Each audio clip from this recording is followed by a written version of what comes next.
Welcome you all in the environmental science class of class 9. We are on the chapter, continuing our chapter. That one is the understanding our environment. Okay. Understanding our environment. In this chapter, we have discussed about the environmental science first, that you people know it very well. It is the study of the interaction of the living and non-living components of the environment. I already explained about it. Non-living means the abiotic and living means the biotic. In biotic or the living, that one producer, consumer and decomposers, all these comes. And non-living abiotic like the light, temperature, humidity, all these has been come in the abiotic. Now goals of studying environmental science, this also you have studied. Learn how the natural world works, understand how we human beings interact with the environment, as well as determine how we human affect and change the environment. Already you know it very well कि many of the environmental problems are be there, and for all these problem who is responsible? Human being. These all are problem. Resource depletion, due to the increase of population, depletion of the resources take place.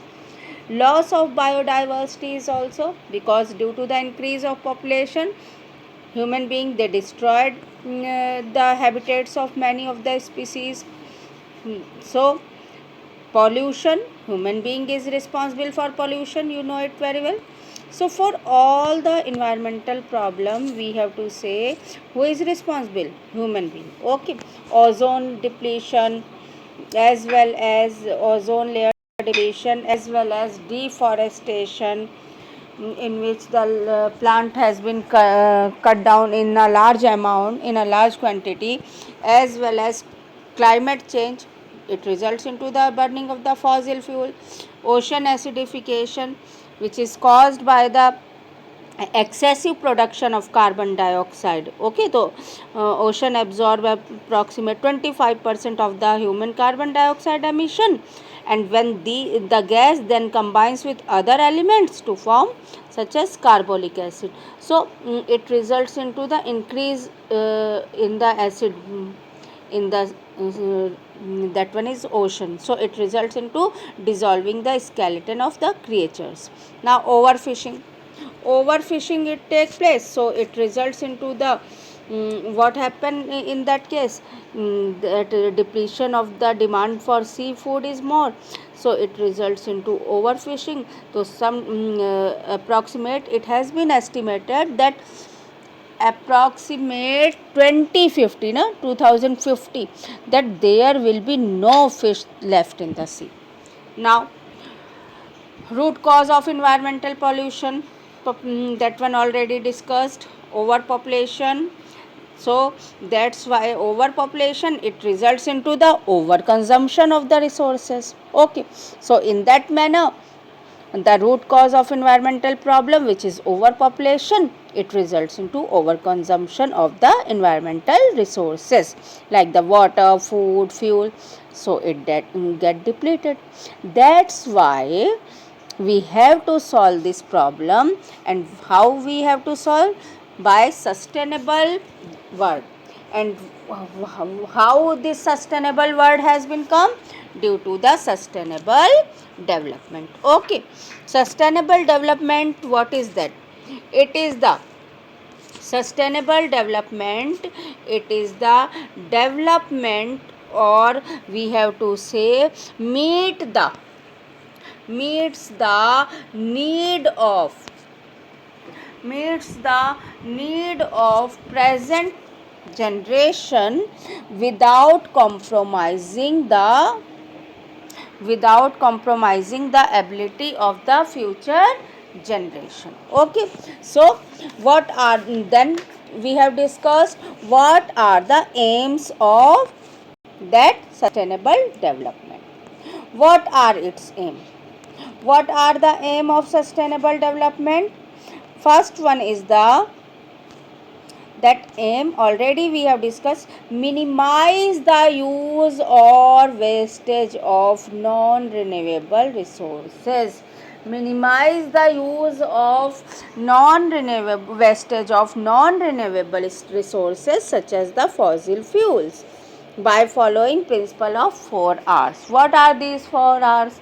Reduce, recycle, refuse and reuse. Already we all have discussed about it.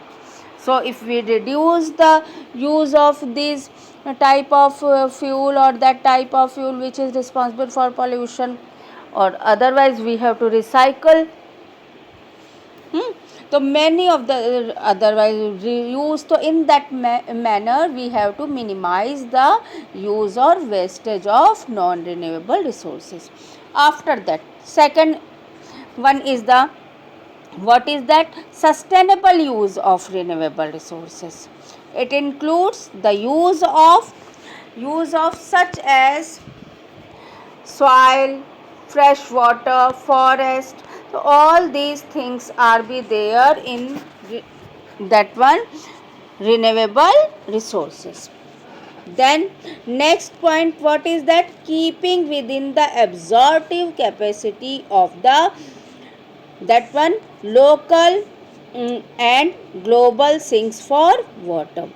So all the, for example, if we that one, if we dump the, or we have to say ki if we throw the waste or pollutant in the water, so water or the river, it has a carrying capacity for that pollutant, but up to a certain limit. After that the river get polluted.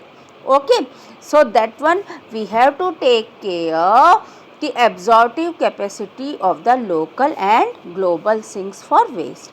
Now lastly, fourth one, that one is the prevention of pollution, in which we have to install the pollution control devices in the industries, and these pollution control devices like the electrostatic precipitator and catalytic converter. So please write down, make this question also. What are the pollution control devices which we used in the industries? Okay, so name these two. Now next point is the need for sustainable development. What is the need of sustainable development? So what is the need of sustainable development? The need of sustainable development is the, what is that? Economic growth may lead to progress but not necessary good quality of life or sustainable development. That's why to good life of good quality of life means good standard of living. Okay, good quality of life means good standard of living. That's why the sustainable development is necessary. We have to say, what we have to say? For good quality of life, good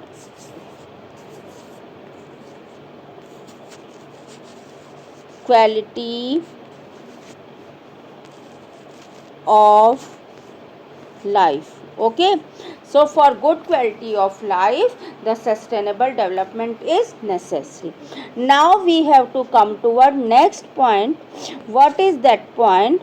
The point is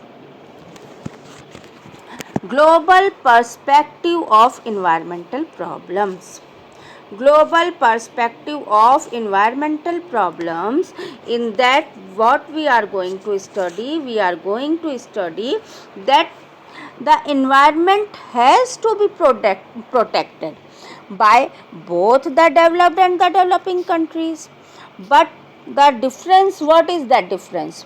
The developed countries, they bring about environmental damage. How they are responsible for environmental damage? Because of their lavish lifestyle. There is a tendency to not only overproduce, overconsumption. Okay, and disposal tends to use up more than fair share of resources, leading no their depletion. leading to their depletion also. So in developed countries, the formation or that the pollutant has been increased, the wastage has been increased, which responsible for the environmental damage. So the how it is responsible, the the developed countries, these are responsible for what are these things?